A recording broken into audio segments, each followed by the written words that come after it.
There are footballers today called Jesus. There are Jewish people today called Jesus. His original name is the Word of God. The rider upon the horse, having a name that is written on his thigh, his lap, his name is the Word of God. Are we together? Yes. We mentioned that name Jesus today so that creation will know that the Lord and Christ we're talking about is the one who walked upon the earth bearing that name Jesus. That same Jesus has God exalted today to be both Lord and Christ. This is why when he says in my name, he does not mean in pronouncing Jesus. He means with the consciousness of my authority. We mention the name Jesus so that people will know that the one we have placed our faith on is Jesus. Are we blessed? That's why you can find out that a man of God can stand and without saying anything, the demons went. And you're saying he didn't mention, you didn't say Jesus here, the person just fell down. No. Jesus does not just mean pronouncing Jesus. It's walking with the consciousness of that authority. The name is an office. But why do we call the name Jesus? Because he's the one who walked upon the earth, and we are directing people to know. There are many that claim to be Lord. There are many that claim to be Christ. But the Lord and Christ we are speaking about is Jesus. In fact, when he asked Peter, who do men say that I am? He never said you are Jesus. He said, thou art Christ, the Son of the living God. He didn't say you are wrong. He said, flesh and blood has not revealed this to you. Blind Bartimaeus never called him Jesus. He said, thou Son of David. He never said you are wrong. Is the reason why we shout Jesus, Jesus, Jesus, and nothing happens. Because we are just calling an empty name that anyone on earth can claim. There is no revelation behind it. For many years I called that name and demons still oppressed me. Are we together? I'm not saying to stop calling the name Jesus, but it is more than that name. But we'll keep shouting the name so that they will know that it is Jesus. Which one? The Son of the living God. Bread of heaven, sent down from glory. Many things you are on earth, a holy king, a carpenter. You are the living God, the awesome ruler, Gentile Redeemer, God with us, the living truth, and what a friend we have in you. You are the living God, say Jesus, Jesus. Listen, that's what we call you. Manger born, but on a tree you died to save humanity. Oh, oh, oh, oh.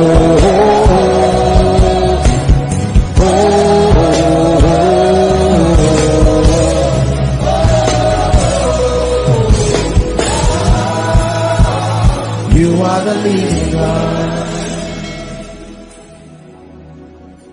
That one who was in heaven called the Word of God. When he came to the earth, they named him Jesus. And that same Jesus today has become Lord and Christ.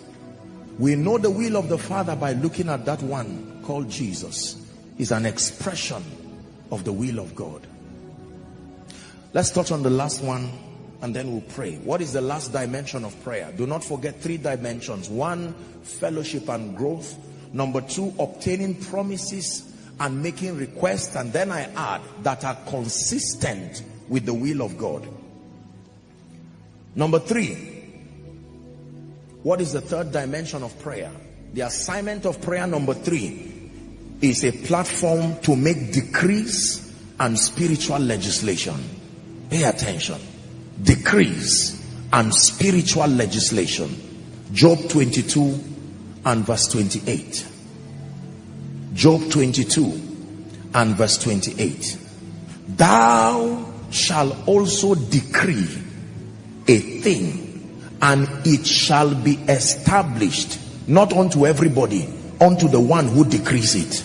The Bible did not say you shall decree a thing and it shall be established to them.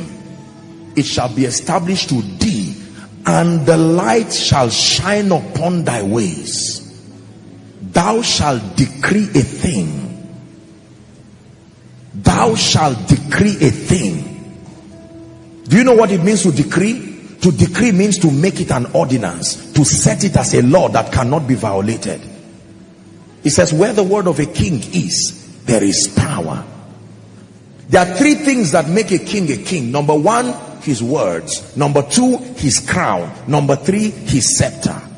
If the king does not have these three things, he cannot be called a king. Again, his word, his crown, his scepter. And so the Bible says, where the word of a king is, there is power. Numbers 14 and verse 28. Please read with me if you are a Christian. Ready? 1, 2, read. Say unto them, as truly as I live, saith the Lord, as ye have spoken in my ears, so will I do. The Bible says, do not say before an angel I made a mistake, because they have an assignment to execute what you say. As you have spoken in my ears, as you have decreed, so will I do unto you. Decrees are powerful. We legislate and we create realities in this kingdom on the power of decrees. That means you set in motion things that have no business happening to happen. In the name of Jesus Christ, I decree, I declare, you say, my path is as a shining light. It shines ever brighter. In the name of Jesus, that every obstacle that stands before me clears. You are not just speaking. Brothers and sisters, hear me. Prayer is a platform to make decrees. Prophetic decrees are powerful. They can shift mountains.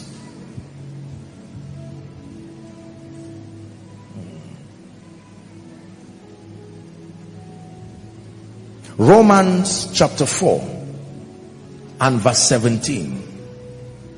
Romans chapter 4 and verse 17. As it is written, look up please.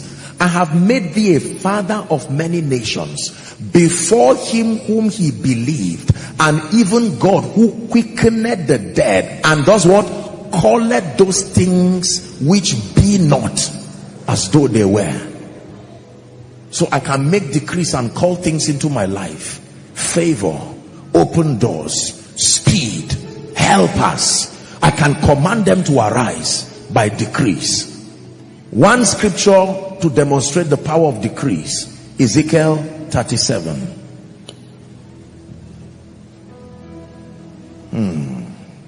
Ezekiel 37 from verse 1. The hand of the Lord was upon me, and he carried me out in the spirit of the Lord. Look up please. And he set me down in the midst of the valley, which was what? Full of bones. Bones meant that once upon a time those people were alive. Something happened and deteriorated them down to the point where they had become bones, and caused me to pass by them round about, and behold, they were very many in the open valley, and lo, they were very dry. Very dry means that they had been there for a long time. Someone's life is about to change. Verse 3. And he said unto me, Son of man, I want to teach you something. Can these bones, can this situation live again? And he answered, Lord, even though I'm a prophet, the difficulty in this situation, I do not know if it can change. Only thou knowest. This is a prophet who was in a vision, and yet he did not even believe the possibility of that happening. That's a seriously hopeless situation. And then verse 4, he said unto me, prophesy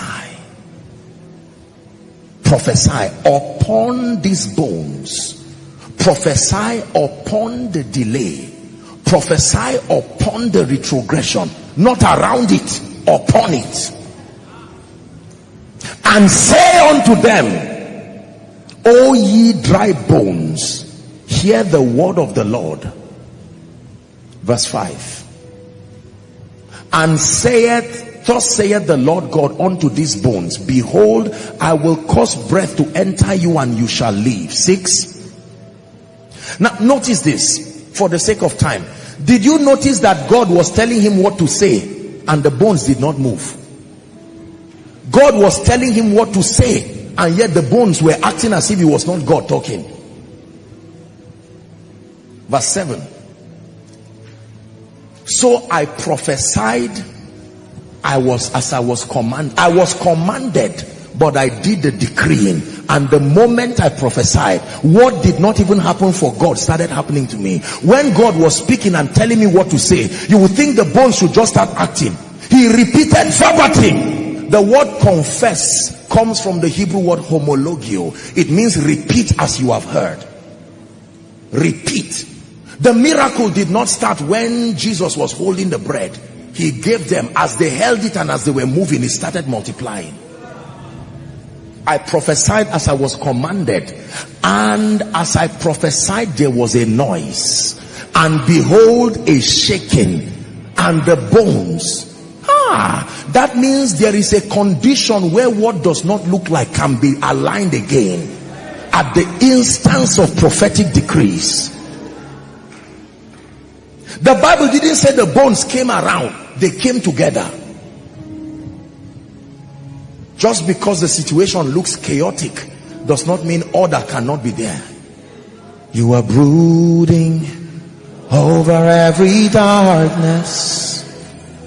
You are causing